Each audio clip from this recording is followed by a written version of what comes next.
오늘날 우리 민족이 지금 현재 당하고 있는 우리 민족의 고통의 뿌리, 즉 민족의 분단, 또 핵무기 문제, 또 북한의 인권 포갑의 정치, 그리고 오늘날 우리 남한에서 볼 수 있는 대통령의 건강한 정신을 상실한 사교에 빠진 그런 통치행위, 이 모든 고통의 이 뿌리, 이것을 찾아서 거슬러 올라가면은 그 근원에 무엇을 우리가 발견할 수 있는 거니까 기독교와 그리스도인들이 있다는 것을 우리가 그것을 발견할 수 있습니다. 먼저 한국 전쟁의 도발자인 북한의 김일성 주석은 그의 할아버지가 장로로서 미션스쿨을 설립하였고, 이 미션스쿨에 김일성 주석도 학교 생활을 했습니다. 그리고 그의 어머니는 강베드로, 강반석이었습니다. 그리고 김일성 주석은 주일학교 교사까지 교회에서 섬겼습니다. 그의 자서전 세기를 넘어서의 책을 보면은 자신의 주일학교의 그 생활, 그리고 자신의 가족들이 주일 예배에 대해서 소상하게 기록이 되어 있습니다. 바로 이렇게 기록된 거죠. 주일 예배를 드릴 때는 나의 곁에 있는 어머니는 끊임없이 졸고 계셨고, 나는 너무나도 지겨운 예배를 드렸다. 이것이 바로 김일성 주석의 유년 시절 그의 신앙생활에 요약된 내용이라 할 수 있습니다. 이후에 그는 만주에서 항일 독립운동을 하면서 수많은 목회자의 도움을 통하여서 자신의 생명을 건진받고 많은 독립운동의 목회자들의 후원을 그는 받았습니다. 그런데 정작 자기 자신은 복음 앞에서 깨어진 적은 한 번도 없었습니다. 또 한국의 박정희 대통령, 남한의 박정희 대통령은 고향 경북 구미에서 자랐습니다. 지금도 그 교회가 있습니다. 구미 상모교회라고 하는 이 교회에서 어린 시절부터 중고등학교까지 그가 많은 세월을 이 교회에서 그는 자랐습니다. 그의 교회 생활에 대한 기록들을 보면은 교회 연합회에 나가서 웅변 대회에서도 1등을 하고, 또 교회에서 동화구연 대회, 다윗과 골리앗이라고 하는 이 동화구연 대회에서 1등을 했습니다. 그런데 여러분, 한국 현대사의 중심적인 이 두 인물의 공통점은 바로 어린 시절부터 오랜 세월 동안 교회에서 신앙생활을 했다는 것입니다. 두 번째는 뭔가 하니까, 그러나 예수 그리스도를 이 두 사람은 인격적으로 만나지를 못했습니다. 결국은 이 두 사람들은 회심하지 못한 그리스도인인 채로 교회를 떠나고 성전이 되고 말았던 것이죠. 지금도 그들의 후손이 남쪽과 북쪽을 지금 다스리고 있습니다. 그래서 우리 민족의 70년의 분단과 이 고난의 중심에는 바로 그리스도를 만나지 못한 한 사람, 그리스도를 인격적으로 영접하지 못한 비회심자의 그 자신과 그의 후손이 70년에 이르는 이 긴 세월 동안 우리 민족을 고통과 순환 가운데 빠뜨리고 있다는 것을 우리는 기억을 해야 될 것입니다. 오늘 저희들은 예수 그리스도의 지상의 첫 번째 제자들을 주님께서 어떻게 만나셨고, 그 제자들은 주님과 어떠한 인격적 교제를 누리셨는지, 이것을 통해서 지금 현재 주님은 육체적으로 이 땅에 우리와 함께 계실 수는 없지만은, 그러나 영으로 주의 말씀을 보내셔서 우리와 여전히 함께 계시기 때문에 우리가 이 시대는 주님을 어떻게 만나고 그분과 어떻게 사귐을 해야 될지, 그 부분을 오늘 함께 살펴보고자 합니다. 오늘 우리가 함께 읽었던 이 35절은 첫 서두에 또 이튿날이라고 이렇게 시작을 하고 있습니다. 이 요한복음에는 이런 표현들, 시간의 표현들이 자주 등장합니다. 43절에 가면 이튿날이라고 그렇게 기록되어 있고요. 이 의미는 뭘까요? 이 의미는 바로 이 사도 요한이 이 기록한 이 요한복음의 이 내용이 어떤 픽션이나 자기가 지어낸 일이 아니라 자신이 생생하게 경험하였고 현재적으로도 그 날들을, 그 사건들을 기억하고 있다는 그 표현이 바로 이튿날, 또 이튿날, 이런 시간의 이 점진적인 흐름을 정확하게 지금 사도 요한이 기억하고 있다는 그것을 여기서 보여주고 있는 것입니다. 오늘 이 세례 요한이 이제 자기 두 제자와 함께 섰다가 우리 주 예수 그리스도를 오늘 발견하였습니다. 오늘 36절에서는 예수께서 근이심을 보고 이렇게 기록을 하고 있습니다. 우리 성경은 예수님께서 근이신다는 이 표현을 사용하고 있는데, 사실 원어적인 의미는 이 근이신다는 이런 이 단어를 쓰기보다는 좀 더 적절한 표현이 필요합니다. 뭔가니까 거닐다는 것은 사람이 특별한 목적 없이 어디를 왔다 갔다 한다는 그런 의미가 있지 않습니까?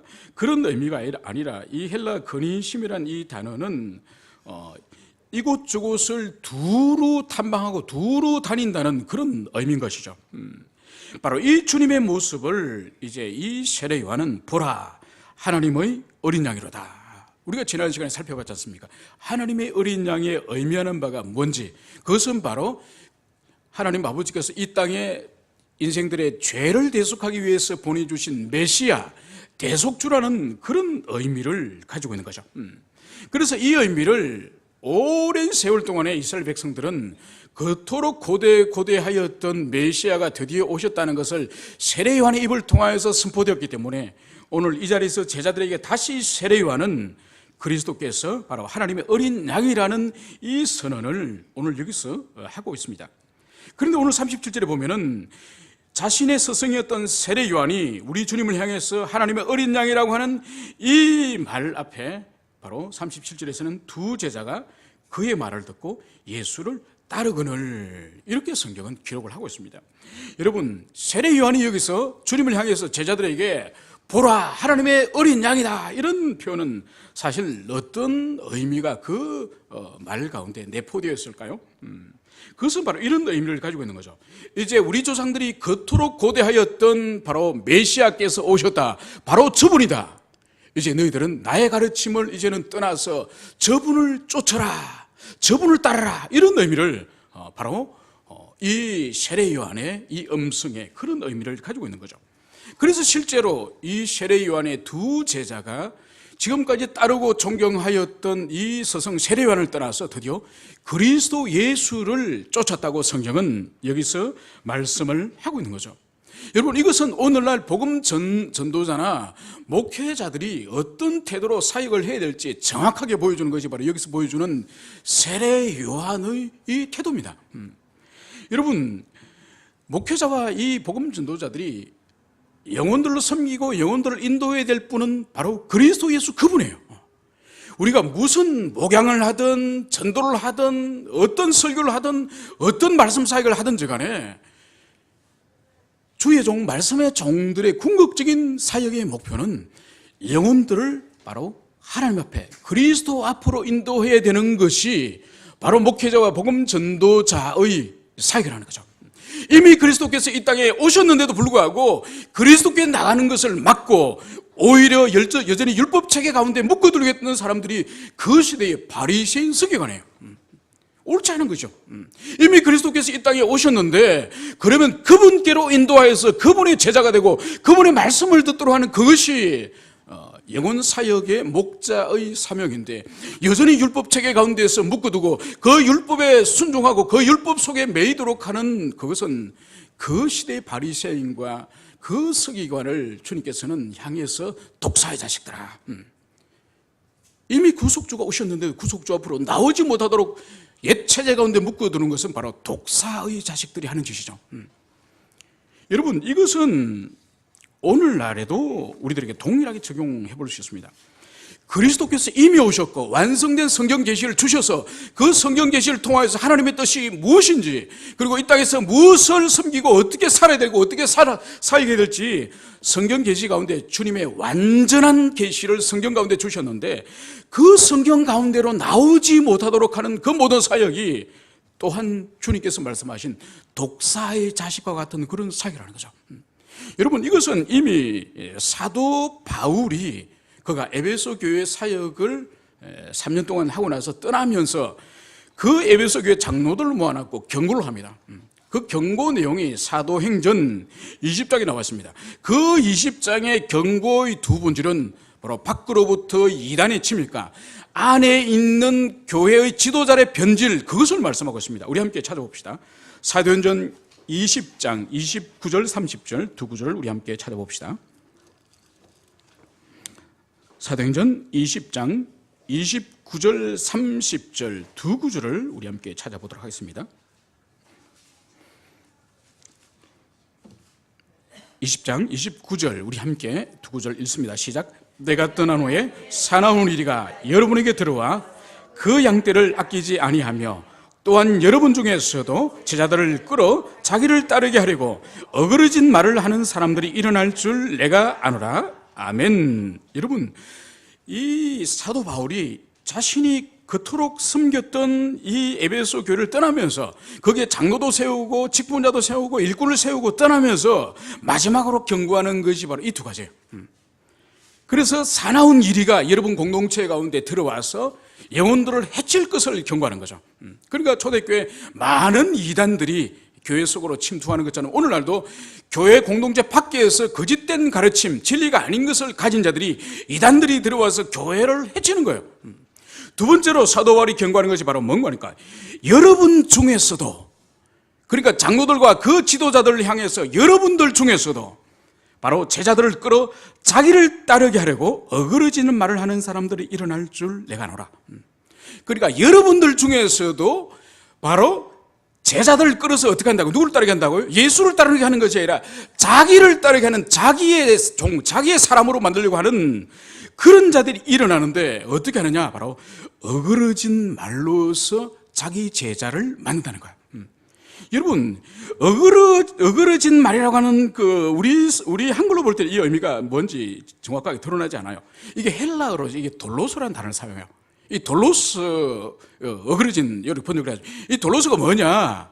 이것은 바로 순수한 원액, 와인이, 포도주라든지, 안 그러면 향수라든지, 순수한 원액에다가 물을 타는 것을 돌로스라 불러요.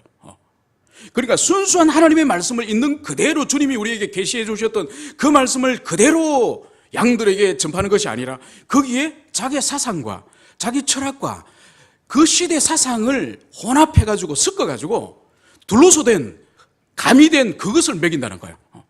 그것을 어그러진 말이라고 하는 거예요. 여러분, 목회자를 말씀의 종이라고 부릅니다. 말씀을 颂드는 자. 이 의미가 뭔가 하니까 하나님이 주신 66권의 이 성경 말씀이 그대로 온전히 드러나도록 그 말씀의 종이 되어서 그 말씀을 드러내는 그 일이 목회자의 사명이에요, 사명. 구약 선지자 시대 때 분명히 주님께서 모세에게 말씀을 주셨습니다. 주님이 주셨던 그 계시를 선포하지 않고 그 말씀을 대언하지 않고 자기 생각과 자기를 선포하는 자는 돌로 쳐 죽이라 그럽니다. 그 정도로 말씀의 종이라는 것은 철저히 하나님의 뜻에 생명 걸고 그 주님의 뜻만 정확히 드러내는 그것이 바로 말씀의 종인 것이죠. 오늘 세례 요한을 보십시오. 바로 자신의 그 사명은 그리스도가 오시기까지 회개하고 그리스도 오시는 것을 준비하기 위한 회례의 세례를 준비하였다가 그리스도께서 나타나시니 이제 자신을 따랐던 그 제자들을 다 그리스도 앞으로 다 몰아주는 거죠. 다 주님 앞으로 가라고 몰아주는 거죠. 이것이 오늘날 복음 전도자나 목회자가 걸어가야 될 그 길이라는 거죠. 그런데 여러분, 이것은 매우 힘든 일입니다. 왜냐하면 인간은 연약하기 때문에 존경을 받고 신뢰를 받고 사랑을 받으면은 그것을 놓치기 싫은 거예요. 그래서 여전히 자기의 종으로, 자기의 제자로, 자기의 사람으로 만들려고 하는 그것을 봅니다. 오늘 이 세례 요한은 기꺼이 자신의 제자들을 우리 주님 앞으로 보내었음을 우리가 여기서 볼 수가 있습니다. 이제 주님을 따르던 이 두 제자들을 이제 주님께서 뒤를 돌아보시고 이제 주님께서는 두 제자에게 질문합니다. 바로 38절에 무엇을 구하느냐. 그러니까 주님을 따르는 두 제자에게 무엇을 구하느냐. 다른 표현으로 말하면 도대체 너희들이 원하는 게 뭐냐. 여러분, 이 질문은 오늘날에도 유효합니다. 예수님을 따르는 두 제자에게 도대체 너희들은 나를 왜 따르느냐, 왜 나이가 오려고 하느냐, 이 질문은 오늘도 여전히 유효한 거죠. 바로 이런 의미죠. 여러분은 오늘 교회에 왜 왔습니까? 여러분은 이 주일 오전에 더 주무시고 여행을 가시든지 여러분 자신을 위해서 사용할 수 있는 이 시간을 왜 이 처소에, 이 예배 처소에 여러분들이 모였습니까? 이 질문이나 주님을 따른 두 제자를 향한 이 주님께서 무엇을 구하느냐? 이 질문이나 마찬가지입니다. 그러니까 여기에 대한 분명한 여러분은 답을 가지고 있어야 되는 것입니다. 오늘 주님의 이 질문, 무엇을 구하느냐, 이 질문에 대한 두 제자의 답변이 어디에 계시오나이까? 주님, 랍비요, 어디 계십니까? 여러분, 이 질문과 답이 자연스럽습니까? 무엇을 원하냐? 무엇을 원하느냐? 이렇게 질문하면 제자들이 보통 이렇게 답을 하는 것이 정석이지 않겠습니까? 영생을 원합니다. 구원을 원합니다. 천국을 원합니다. 아니면 능력을 주소서. 이런 보통 답을 할 텐데 오늘 주님을 향해서 어디 계십니까? 그러니까 주님께서 사역을 하시러 뭐 집도 없이 이렇게 이곳저곳을 계속 머물면서 그렇게 계시지 않았습니까? 오늘 제자들이 한 질문은 어디 계십니까? 상당히 동문서답과 같은 이런 답변입니다. 그런데 주님께서 어디 계십니까? 질문했는데 그러면은 내가 베다니 여관에 있다. 아니면은 어느 안드레의 집에 머물고 있다. 이렇게 답을 해야 될 텐데 주님의 답변 또한 와서 보라 하는 거예요. 그죠? 제자들의 이 질문도 엉뚱하고 그 질문에 대한 주님의 답변도 와서 보라. 매우 엉뚱한 것을 여기서 우리가 볼 수가 있습니다. 여러분, 주님을 향하여서 어디 계신가의 이 질문이 정말 주님이 어디 계신지 그것이 궁금해서 주님께 어디에 지금 거처하고 계십니까? 그렇게 물었을까요? 또 아니면은 주님께서 와서 보라고 하는 이 주님의 답변이 내가 정말 어디에 있는지 정말 궁금하면은 따라와서 어디 있는지 확인을 너희들 눈으로 직접 해라. 이런 의미일까요? 아니죠. 오늘 주님은 정확하게 제자들의 이 질문의 그 배후에 있는 마음의 상태를 정확히 주님은 읽으셨고 거기에 대해서 주님께서는 정확한 답변을 지금 하고 계시는 것입니다. 바로 주님께서 무엇을 구하느냐는 이 질문에 대한 제자들의 어디에 계시옵니까? 이것은 바로 주님이 계시는 그 처소에 같이 가서 궁극적으로 주님과 인격적인 사귐, 교제를 하고 싶은 거예요. 주님은 이미 많은 사람들 앞에서 하나님의 어린 양으로 이미 드러나신 분이에요. 이제 그분을 개인적으로 찾아뵙고 그분을 개인적으로 교제를 나누고 함께 대화를 나누고 가르침을 받고 하고자 하는 인격적인 교제를 지금 하기 원한다는 것을 바로 어디 계십니까? 그 말 배후에 깔려 있는 것이죠. 이것을 주님께서 정확히 파악을 하신 거죠. 그래서 주님께서 와서 보라. 이 의미 또한 와서 내가 어느 여관에, 어느 호텔에, 어느 여인숙에, 어느 집에 홈스테이 하고 있는지 그걸 확인해 보라는 뜻이 아니라 바로 함께 가자. 함께 가서 나와 교제하기를 원하느냐? 그러면 나와 함께 가서 교제하자. 이런 내밀한 의미를 바로 제자들의 대화와 주님의 이 대화 가운데에 서며 있음을 그것을 우리는 알 수 있습니다. 그래서 결국은 이 제자들이 오늘 39절에서는 주님이 계신 데를 보고 그날 함께 그하니 이렇게 성경은 말씀을 하고 있습니다. 여러분, 그날 함께 주님과 이 두 제자들이 함께 그하였다고 말씀하고 있습니다. 여러분, 이 그하였다는 것은 단순히 같은 공간에 있었다는 의미가 아니죠. 그죠? 거기서 인격적인 대화와 그리고 그곳에서 식사도 차도 같이 먹을 수 있습니다. 왜냐하면 때가 10시쯤 되었더라. 이 의미가 벌써 우리 시간으로 말하면 오후 4시 이후를 말합니다. 그러니까 요한이 예수님과 이 제자들이 처음 대면하여서 예수님이 거하고 있는 그곳으로 가서 바로 함께 교제했다는 그 시간이 정확히 오후 4시라고 하는 이 시간을 기록한 이유는 그것이 팩트였기 때문에, 사실이었기 때문에 그것을 여기서 기록을 하고 있는 거죠. 그래서 이 4시 이후에 주님과 제자들이 함께 식사도 했을 테고 함께 어떤 다과를 했을 수도 있고 또 그곳에서 가르침을 율법에 대해서 질문할 수도 있을 테고 거기서 제자들과 인격적 깊은 교제와 사귐이 있었다는 것이 바로 그날 함께 그하니, 이 바로 함축된 이 문장 안에서 주님과 제자 사이에 어떤 관계성이 있었음을 그것을 여기서 보여주고 있는 거죠. 그래서 바로 주님과 이 첫 만남 가운데서 어떤 일이 있었는지는 바로 40절 이후에 그것을 드디어 보여주고 있습니다. 오늘 40절에서는 요한의 말을 듣고 예수를 따른 두 사람 중에 한 사람이 바로 시몬 베드로 형제 안드레라는 거죠. 바로 이 주님과의 첫 만남하였던 이 두 사람 중에 한 사람이 베드로 형님 안드레였다는 것을 말하고 있습니다. 여러분, 나머지 한 사람 누굴까요? 나머지 한 사람 누굴까요? 성경 이름이 나오지 않습니다. 나머지 한 사람 누굴까요?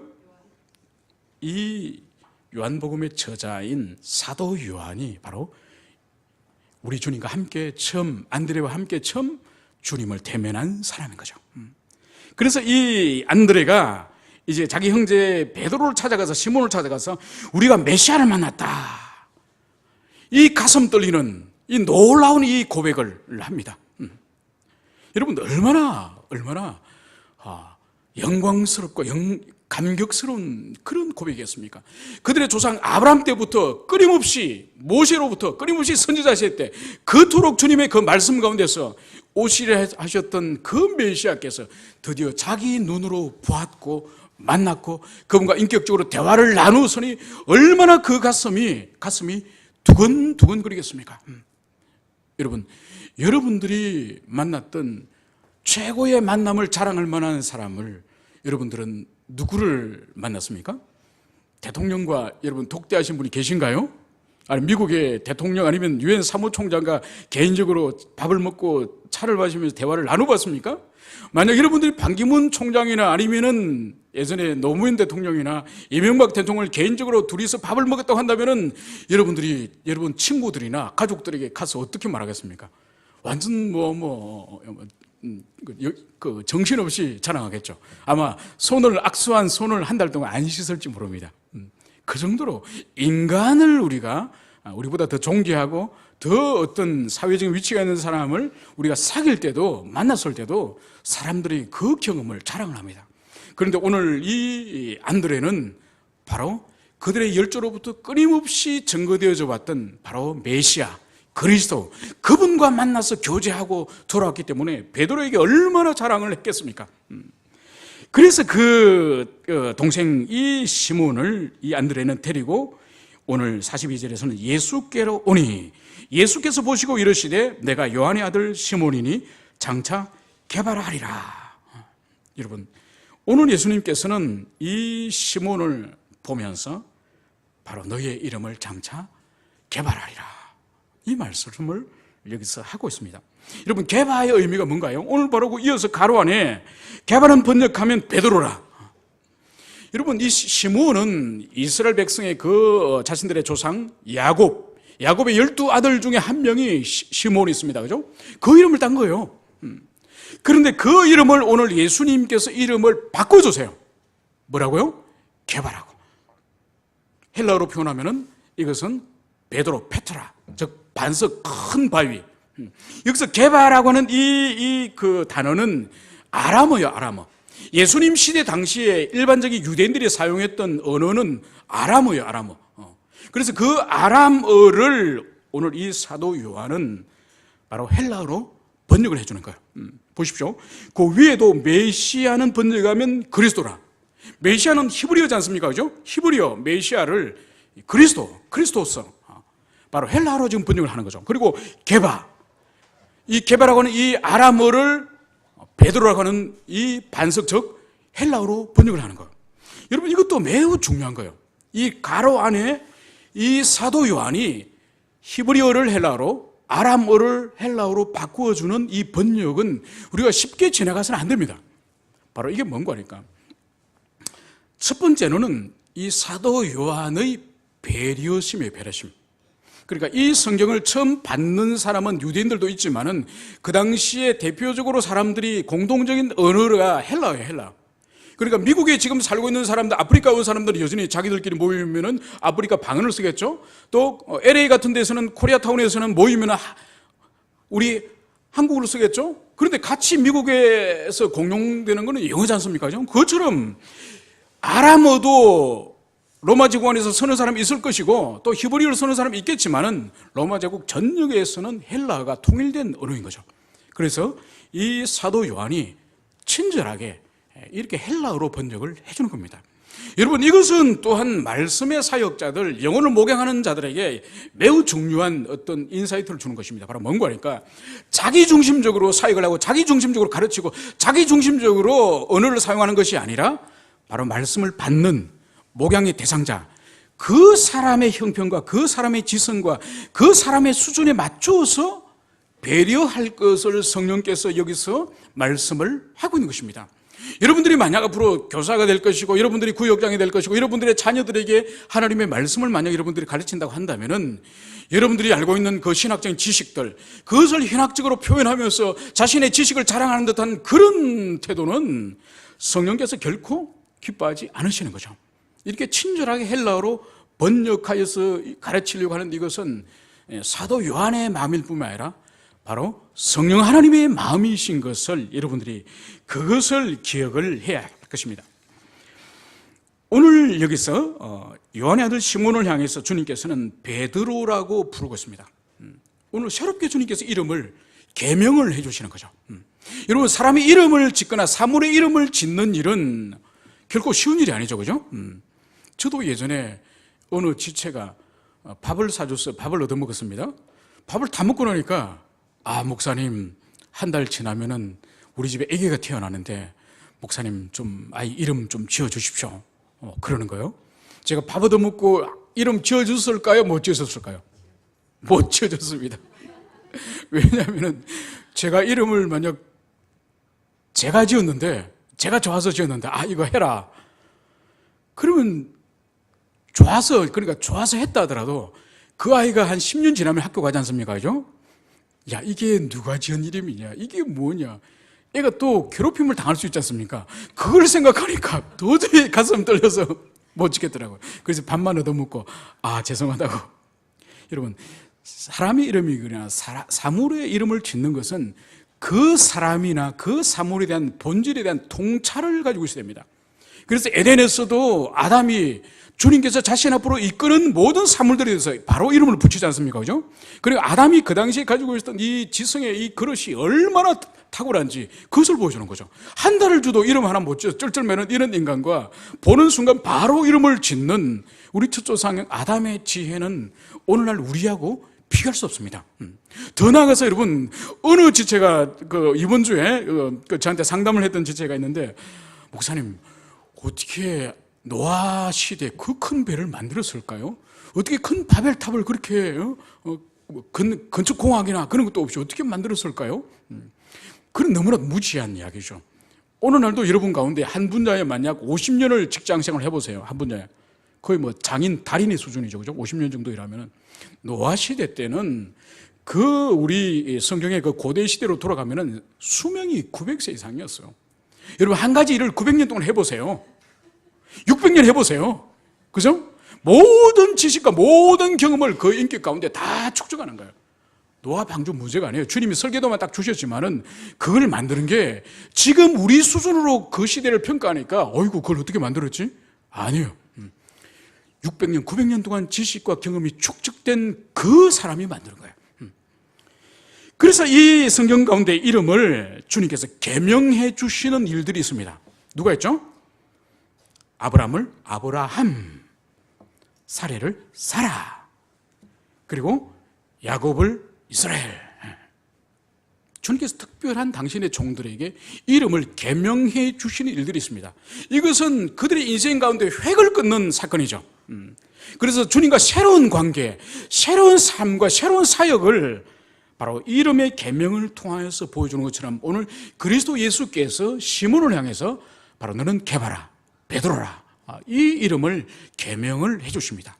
이것은 뭘 보여주는 걸까요? 이 이름의 의미가 가지고 있는 이 반석, 거대한 이 바위덩어리, 이것은 바로 큰 초석, 기초 토대를 말하는 것이죠. 이것은 장차 이 베드로가 초대교회의 큰 토대가 되고 반석이 될 것을, 그것을 보여주는 거죠. 그의 성품과 그의 기질이 약점을 가지고 있지만은, 그러나 그가 주님을 깊이 만나고 또 오순절 성령 강림을 통하여서 그가 초대교회의 그런 수장이 되어서 예루살렘 교회의 큰 사역을 감당하고 초대교회를 바로 토대를 세우는 그 일을 이 베드로가 감당하는 거죠. 그래서 베드로를 처음 보는 그 순간 주님께서 그의 앞으로 장차 교회 시대에 그의 서임과 그들의 성품과 기질을 통찰하시고 너 이름은 지금까지 시몬이었지만 이제는 게바라, 베드로라, 이렇게 주님께서 그렇게 말씀을 하시는 것이죠. 이제 더 나아가서 이제 주님께서는 바로 그 이튿날 오늘 갈릴리로 나가려 하시다가, 여러분 오늘 이 말씀이 어느 공간에서 어느 지역에서 이루어지는지 그것을 우리가 이해해야 됩니다. 주님께서 세례를 받았던 그 지역이 어딘가요? 요단강이죠. 요단강. 여러분 요단강은 긴 강이에요. 그러니까 북쪽에는 갈릴리 호수가 있고 남쪽에는 이 사해바다가 있는 이 북쪽 호수와 남쪽 호수를 잇는 이 긴 강이, 이게 요단강이에요. 그럼 이 긴 강 가운데 주님이 지금 어디 계시는 거예요? 그것은 바로 세례 요한이 세례를 베풀었던 장소가 바로 베다니 부근에 있는 요단강이란 말이에요. 여러분 베다니가 어디 있죠? 베다니 바로 예루살렘 부근에 있습니다. 주님께서 마지막 죽으시는 그 주간에 베다니에서 아침에 주무시고 예루살렘에 가셔서 사역을 하십니다. 그러니까 베다니는 예루살렘에 매우 가까운 그 지역에 있죠. 바로 그 요단강에서 주님께서 지금 사역을 하셨던 거예요. 그래서 주님께서 이제는 이 남쪽, 이 유다 지역, 이 지역에서 오늘 어디로 간다고요? 북쪽 갈릴리로 이제는 올라가시려고 하는 그 상황이에요. 바로 그 상황에서 오늘 누구를 만나는 거니까 빌립을 만난 거예요. 그래서 이 빌립을 향해서 나를 따르라 이 말씀을 하신 거죠. 그리고 44절에서는 빌립에 대한 소개가 있습니다. 이 빌립은 바로 안드레와 베드로의 같은 동네, 즉 베세다라고 하는 이 같은 고향 출신, 같은 동네에 살고 있다고 여기서 말씀을 하고 있는 거죠. 이제 이 주님을 만났던 이 빌립 또한 오늘 안드레가 베드로에게 찾아가서 주님 앞으로 인도했던 것처럼 오늘 이 빌립은 나다네엘을 찾아갔음을 오늘 45절과 46절에서 보여주고 있습니다. 오늘 나다네엘을 찾아간 이 빌립은 우리 주 예수 그리스도를 나다네엘에게 어떻게 소개하는지 우리 함께 45절을 바로 빌립의 이 나다네엘을 향한 예수님 소개가 어떻게 이루어지고 있는지 45절을 우리 함께 읽어보도록 합시다. 시작.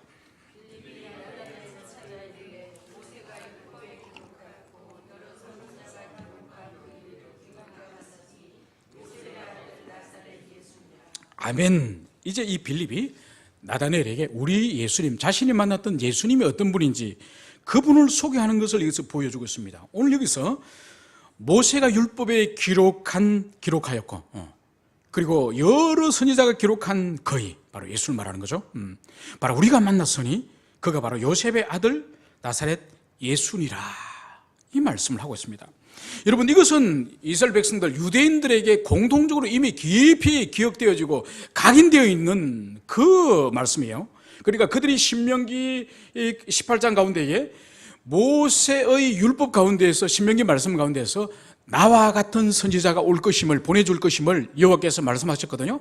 그래서 너희들은 나와 같은 선지자가 올 때에 그의 말을 들으라, 이렇게 여호와께서 모세에게 말씀하신 거죠. 그래서 이스라엘 백성들에게는 모세에게 말씀하셨던 모세와 같은 선지자, 그가 나타날 것을 그 긴 역사 동안에 그들이 고대하고 있었던 거죠. 그리고 더 나아가서 여러 선지자가 기록한 거의 바로 누군가요?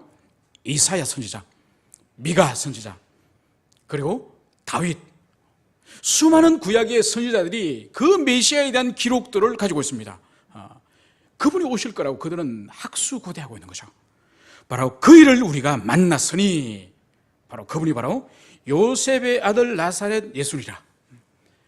우리 주님에 대한 구체적인 소개, 바로 요셉의 아들이요, 또 그분은 나사렛에서 살고 있는 예수다, 이 말씀을 여기서 하고 있습니다. 그런데 여러분, 이 빌립의 이 진술에 대해서 오늘 나다니엘의 반응은 전혀 우리가 예상치 못했던 나다니엘의 반응을 볼 수가 있습니다. 46절, 나다니엘이 이제 우리 주 예수 그리스도를 어떻게 평가하는지, 자 46절을 읽어봅시다. 시작. 나사렛에 무슨 선한 것이 날 수 있느냐, 빌립에 대해 와서 보라 하니라. 아멘. 여러분, 나다니엘이, 이 빌립이 바로 그분이 요셉의 아들 나사렛 예수니라, 바로 여기 꽂힌 거예요. 오늘 이 나다니엘 반응이 뭔가요? 나사렛에서 무슨 선한 것이 나겠느냐? 무슨 선한 것이 있겠느냐? 여기서 이 선한 것이라고 하는 것은 근본적으로 메시아를 말하는 거죠. 나사렛 같은 데서 어떻게 메시아가 오실 수 있겠습니까? 이것을 우리가 바르게 이해하기 위해서는 그 당시에 이 나다니엘을 비롯하여 그 당시에 사람들의 이 사고 인식 체계를 이해해야 됩니다. 그걸 이해하기 위해서는 먼저 이 갈릴리 나사렛에 대한 역사적인 이해가 먼저 필요한 것이죠. 왜 선한 것이 날 수 없다고 이 나다니엘이 이런 말을 하는 거 하니까 이것은 바로 솔로몬 시대로 거슬러 올라가게 됩니다. 솔로몬 시대 때 열왕기를 보면은 솔로몬이 하나님께 성전을 짓지 않습니까? 그 성전을 지을 때에 그 성전 공사에 히브리인들, 이스라엘 백성들만 성전 공사에 참여하지 않습니다. 특히 성전을 지음에 있어서 거대한 목재, 거대한 나무를 베어다가 그것을 켜가지고 성전을 지을 때에 두로 사람들이 아주 그 일을 잘했습니다. 그래서 솔로몬이 두로 왕 히람에게 일꾼을 보내달라 그럽니다. 그래서 거대한 레바논 백향목을 베어다가 그것을 성전 건축하는데 이 두로의 일꾼들이 바로 솔로몬의 성전 건축을 돕는 거죠. 바로 여기에 대한 보상으로서 북쪽 갈릴리 지방에 있는 20개의 도성을, 20개의 성을 두로 왕이 줘요. 그래서 두로 사람들이 이 갈릴리 지방으로 이주해가지고 그 지방에 이스라엘 백성들하고 함께 살아가는 거죠. 그런데 이스라엘 백성들에게는 이 자신들, 야곱의 후손들 외에는 모든 이방인들을 다 부정한 자로 여기죠. 그렇기 때문에 이 갈릴리 지방은 이방인들이 살아버림으로 말미암아서 그 땅이 부정한 땅이라고 되었던 것이죠. 이것이 1차적으로 역사적인 근거고, 그리고 갈릴리는 실제적으로도 예루살렘에 비하여서 종교적인 그런 도시가 아니에요. 그런 지역이 아니에요. 그리고 가난한 자들이 살고 어부나 목동이나 사회적으로 미천한 자들이, 그리고 지식을 많이 가지지 못한 그런 자들이 이 갈릴리 지방에 사는 거죠. 그래서 그 당시 유대 사회에서 갈릴리라고 하면은 오늘 나다니엘이 특별히 예수님을 비난하는 것이 아니라 그 시대 사람들의 보통의 관념을 보여주는 거죠. 갈릴리, 나사렛이라고 하면 거기는 별 볼 일 없는 촌놈들, 떠내기들, 그런 사람이 산다는 것이 바로 그 시대의 보편적인 개념임을 오늘 나다니엘의 이 고백을 통하여서 알 수가 있는 것이죠. 그런데 우리 주님은 바로 이 갈릴리, 이 나사렛, 이곳이 바로 주님의 사역의 본거지가 되었음을 우리는 성경을 통하여 알 수 있는 거죠. 주님께서 예루살렘이나 그 랍비들이나 그 바리새인 서기관들을 뒤집어 가지고 그들의 심령 가운데 복음을 심긴 것이 아니라 가장 미천하고 가장 무지하고 가장 사회적으로 낮은 그런 계급들에게 바로 주님께서 복음 사역을 시작하셨다는 그것을 볼 수 있습니다. 여러분, 이것은 오늘날도 마찬가지예요. 오늘날도 가끔 우리가 아울리치를 가면은, 농어촌 아울리치를 가면은 그 시골 목회자들하고 대화를 하다 보면은 어떤 마음을 가지고 있는가 하니까 시골 목회 하신다는 것에 대한 매우 열등의식을 가지고 계세요. 열등의식을 가지고 계시고, 내가 좀 더 준비되고 좀 더 설교의 능력이 있고 좀 더 내가 예비되어지면 언제든지 도시로 다시 나가겠다, 이런 마음이 있는 거예요. 그리고 실제로 그 전라도나 그런 지역에, 농촌 지역을 가면은 그 사람들의 소원이 뭔가 하니까 광주로 가는 거예요. 광주로. 일단 광주로 먼저 점포를 한번 해야 돼요. 그리고 광주에 가서 목회를 또 하다가 또 그 자신감이 생기면은 서울로 올라가요. 서울로 올라가.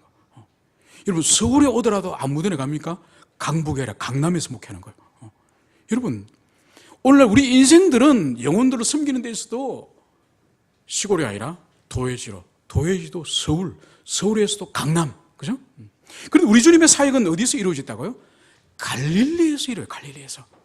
가장 소외되어지고 가장 열악한, 그리고 가장 지성적으로 있어나 가장 사회적인 계급에 있어서는 가장 연약한 지역에 있는 이 사람들에게 주님의 복음 사역이 시작되었고, 또 이들에게 주님께서 3년간 집중적으로 그 사역하였다는 것을 볼 수 있습니다. 그러니까 인간이 가지고 있는 영혼들을 향한 관심이나 주님께서 인생들 향해 가지고 계신 관심이 너무 다르다는 것을, 그것을 여기서 보여주고 있는 것입니다.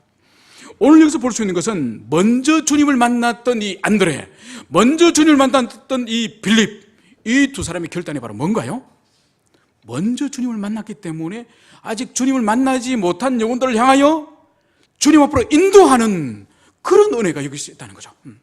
여러분, 이것은 진실로 오늘날도 여전히 유효합니다.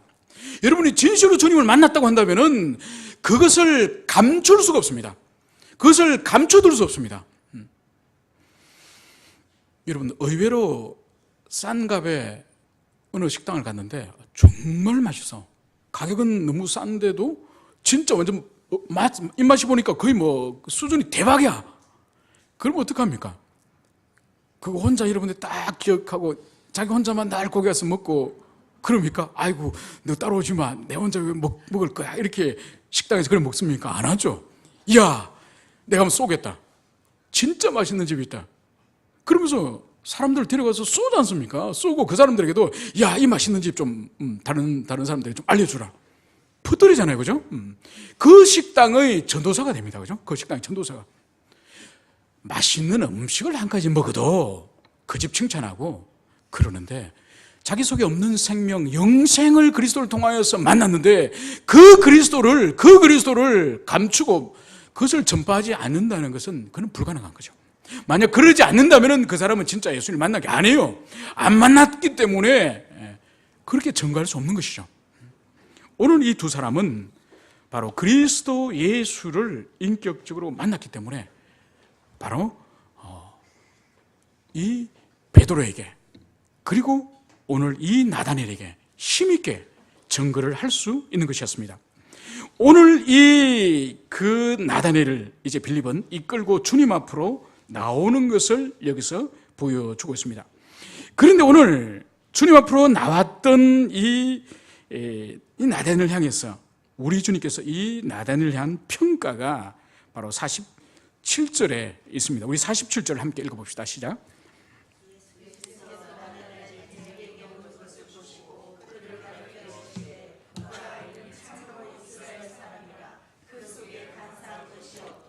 네, 오늘 주님께서는 이 나다넬을 처음 보는 순간 놀라운 선포를 합니다. 바로 보라, 이는 참으로 이스라엘 사람이라. 그리고 두 번째로는 그 속에 간사한 것이 없도다. 여러분, 예수님의 이 말씀을 통하여서 우리는 무엇을 경험할 수 있습니까? 바로 인간의 중심과 내면을 꿰뚫고 계시는 예수 그리스도의 신적인 이 통찰의 능력, 그것을 이 본문 가운데 정확하게 보여주는 거죠. 잠시 전 하더라도 주님과 이 나사렛을 마치 조롱하듯이 나사렛에 무엇을 선한 것이 있겠느냐 이렇게 나왔던 그 나다넬을 주님께서 그의 내면과 중심을 정확하게 보시고 바로 참 이스라엘 사람이로다. 그 사람 속에서는 간사한 것이 없다. 이 사람의 중심을 바라보는 거죠. 여러분, 우리는 사람을 어떻게 판단합니까? 우리 인간은 겉으로 드러난 그 사람을 보고 판단하는 거죠. 어느 직장 다니세요? 아, 네, 저는 삼성전자 다닙니다. 오, 삼성전자요? 학교는 어디 나왔습니까? 네, 저는 서울대 법대를 나왔습니다. 서울대 법대요? 차를 타고 턱 내리는데 벤처야. 와, 벤처를 타시네? 또 시간을 딱 보는데 롤렉스야. 우와. 여러분, 우리 인간은 그 사람의 외모를 보고 판단해요. 소유를 보고 판단해요. 사회적 지위를 보고 판단해요. 그런데 오늘 주님께서는 이 나다넬을 보는 그 순간 참 이스라엘 사람이로다. 그 속에는 간사함이 없다. 바로 주님께서는 껍데기 외모를 통해서 그 사람의 본질을 아는 것이 아니라 그 사람의 본질을 통해서 그 사람 됨됨이를 그것을 발견하는 거죠. 그것이 이 요한복음 2장 25절 마지막 절에서 주님이 어떤 분이심을 25절에서 그것을 말씀을 하고 있습니다. 우리 2장 25절 마지막 구절을 함께 읽어봅시다. 시작. 또 사람에 대하여 누구의 증언도 받으실 필요가 없음이니 이는 그가 친히 사람의 속에 있는 것을 아셨습니다. 여러분 보십시오. 우리 주님께서는 어떤 사람을 알미에 있어서 누구의 증언, 누구의 설명, 누구의 진술 필요 없다는 거예요. 왜냐하면 그가 친히 사람 속에 있는 것을 아시는 분이라는 거예요. 여러분들이 여러분들이 만약 제가 여러분 직장으로 신방 가면은, 사장님, 이분은요, 저희 주님의 교회 목사인데요, 하여튼 저를 또 소개할 거지 않습니까? 또 저도 또 여러분들에게, 다른 사람에게, 집사님, 이분은 저희 교회에 신동환 집사님이신데요, 이렇게 사진을 매우 잘 찍습니다. 이렇게 설명을 하겠죠, 그죠? 주님께는 설명이 필요 없다는 거예요. 다른 사람이 소개하는 거 필요 없다는 거예요. 왜냐하면 사람의 마음속에 있는 것을 그분이 다 아시기 때문에 다른 사람의 정언이 필요 없다는 그것을 여기서 보여주고 있습니다. 그래서 오늘 여기서 요한이 말하고자 하는 것은 바로 뭔가 하니까, 이 주님께서 나다나엘을 통한 이 진술을 통해서 주님의 신성을 여기서 다시 한번 찬란하게 드러내는 거예요. 그분이 하나님의 아들이시며 그분이 그리스도시요 성자 하나님이라는 것을 오늘 여기서 그것을 분명하게 드러내 보이시는 거죠. 오늘 이 주님의 말씀 앞에 이 나다나엘이 당황합니다. 그 당황하는 것이 바로 48절이죠. 어떻게 나를 아시나이까? 처음 보는데 주님께서 이렇게 자신을 평가하니 이 나다나엘이 얼마나 충격적이겠습니까? 어떻게 나를 아십니까? 오늘 주님의 대답이 뭔가요? 빌립이 너를 부르기도 전에 내가 무화과 나무 아래 있을 때 보았노라. 그러니까 빌립이 너를 나에게 데려오기 전에 너가 무화과 나무 아래 있을 때 내가 보았다. 여러분, 무화과 나무 아래 있다는 이 표현은 이것은 이스라엘 백성들이 자주 사용하는 표현이에요. 그죠? 오늘날로 치면 우리가 이런 표현이에요. 우리의 기도 생활을 새벽에 교회 다녀왔습니다. 새벽에 교회 왜 가죠? 새벽 기도하러 가는 거죠. 그것처럼 무화과 나무 아래에 있었다는 이 표현은 그 시대 사람들에게 있어서 경건을, 그러니까 하나님의 말씀을 읽는다든지 개인적으로 기도한다는 그것을 주로 무화과 나무 아래에서 그들이 많이 했습니다. 그래서 무화과 나무 아래에 있었다는 표현은 이 나다나엘이 주님 앞에 어떤 경건의 시간을 보내고 있음을 그것을 말씀하는 거죠. 그러니까 빌립이 너를 부르기도 전에 너가 은밀하게 하나님 앞에 기도하는 그것까지도 내가 다 알고 있다. 이런 충격적인 이야기를 오늘 주님께서 말씀하시는 거죠. 바로 여기에 대해서 오늘 49절에서는 이 나다나엘이 놀라운 고백을 합니다. 바로 그것이 뭐죠? 랍비요, 당신은 하나님의 아들이시오, 당신은 이스라엘의 임금이로소이다.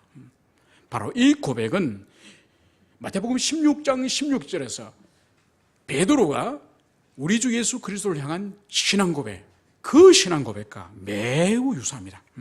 근데 차이는 바로 뭔가 하니까, 마태복음에서는 주님에 대한 그 신앙 고백, 주는 그리스도시요 살아계신 하나님의 아들이시다라는 이 고백이 마태복음 16장에 가서 등장합니다. 그런데 오늘 이 요한복음에서는 요한복음 1장에서 벌써 나다나엘이 입을 빌어서 그리스도의 메시아됨, 그리스도의 하나님 아들 되심을 여기서 고백을 하고 있는 것이죠. 그래서 나다나엘의 신앙 고백이나 베드로의 신앙 고백은 본질적으로 그리스도는 메시아시고 그리스도는 하나님의 아들이라고 하는 이 두 본질을 오늘 이 요한복음 초두에서 말씀하고 있다는 것을 우리가 기억을 해야 될 것입니다. 이제 주님께서는 이렇게 말씀합니다. 너는 무화과 나무 아래 있다고 아래에서 보았다 함으로 믿느냐? 이보다 더 큰 일을 보리라. 진실로 진실로 너희에게 이르노니 하늘이 열리고 하나님의 사자들이 인자 위에 오르락 내리락 하는 것을 보리라. 바로 주님께서는 이제 나다나엘에게 너가 무화과 나무 아래에 있다는 것을 그 말을 듣고 나 믿느냐? 이제는 그거하고 비교할 수 없는 하늘 문이 열리고 하나님의 천사가 오르락내리락 하는 그것을 이제 너가 볼 것이다. 이 말씀을 하는 거예요. 여러분, 이 말씀은 여러분 어디서 많이 여러분 들었던 기억이 납니까? 하늘 문이 열리고 하나님의 천사들이 하늘과 땅 사이를 오르락내리락 하는 이 부분, 그것은 바로 야곱이 광야를 통과하다가 베델에서 밤에 잠을 잘 때에 바로 꿈속에서 하늘 문이 열리고 하나님의 천사들이 하늘과 땅을 이룬 이 사닥다리를 통하여서 하늘과 땅을 오르락내리락한 그 이미지를 오늘 예수님께서 말씀하시는 거예요. 그러니까 야곱의 이 베델의 이 경험은 이스라엘 백성들에게 모두 다 어릴 시절부터 너무나도 생생히 배워서 알고 있는 그런 말씀이죠. 그러니까 오늘 이 나다나엘에게 예수님께서 말씀하시는 이 경험, 바로 야곱은 베델에서 비로소 하나님을 만나지 않습니까? 그의 할아버지 아브라함, 아버지 이삭, 자신을 있는 이런 신앙의 계보지만은 그가 베델에서 주님을 만나기 전까지 아직 사실 하나님의 사람이 아니었습니다. 거기서 진실로 그가 하나님을 만나는 거죠. 그것처럼 오늘 이 나다니엘과 이 제자들 또한 하늘 문이 열리고 바로 베델에서 야곱이 하나님을 만났던 것처럼 그런 생애적인 그런 변화가 있을 것임을 그것을 보여주는 거죠. 그리고 여기서 하늘이 열린다는 이 표현과 그리고 인자 위에 오르락 내리락 한다는 이 표현 또한 이제 새로운 시대가 열릴 것을 말합니다. 하늘문이 열린다는 건 새로운 하나님과의 새로운 관계, 새로운 시대가 열리는 것을 여기서 보여주는 거죠. 그래서 에베소서 말씀에서는 바로 이 부분을 가지고 어떻게 해석을 하는 거니까 하늘과 땅이 그리스도 안에서 통일되어진다. 천상과 이 지상이 통일되어지는 그것을 여기서 말씀을 하는 거죠. 오늘 주님의 이 제자들이 그리스도를 오늘 이 첫 4명의 제자들이 오늘 인격적으로 주님을 만났습니다. 만난 이 자리에서 바로 주님 당신께서는 하나님이심을 신성을 드러내는 그런 질문과 그런 답을 하셨습니다. 그 결과로 오늘 나다니엘이 베드로와 똑같은 놀라운 신앙 고백을 하게 된 것입니다. 여러분, 오늘 우리가 살아가는 이 세상 가운데는 육신으로 우리 예수님이 우리를 만나 주시거나 우리를 신방해 주시거나 우리를 책망하시거나 우리를 진리 말씀으로 가르쳐 주지 않으세요. 그분은 천상에 지금 계십니다. 그러나 그분이 보내신 성령께서 기록하게 하신 이 하나님 말씀, 이 말씀을 여전히 읽고 묵상하고 이 말씀을 듣는 우리들에게 성령께서 역사하셔서 바로 나다니엘과 빌립과 안드레와 베드로가 만났던 그 예수 그리스도, 그분을 우리가 지금도 만날 때에 베드로와 나다니엘이 고백했던 것처럼 주는 그리스도이시오 하나님의 아들이시니다. 이 동일한 고백을 여전히 오늘날도 우리가 할 수 있는 것입니다. 그래서 여러분들 가운데 아직도 그리스도 예수를 인격적으로 만나지 못했다고 한다면 그리스도 예수를 만나십시오. 이 하나님의 말씀을 통해서 성령의 역사를 통해서 그 주님을 만날 때에 나다니엘과 베드로의 이 신앙 고백과 동질의 신앙 고백을 여러분들이 할 수 있는 것입니다. 그래서 이 세상의 모든 개인의 불행과 공동체의 고백과 또 민족과 나라의 고통의 궁극적인 원인이 하나님을 만나지 못하고 그리스도를 인격적으로 만나지 못한 그것이 고통의 궁극적인 원인을 여러분들이 그리스도 예수를 여러분 인격 가운데 모심으로써 그 문제를 해결받는 여러분들이 되시기를 간절히 축원을 드립니다. 함께 기도합시다.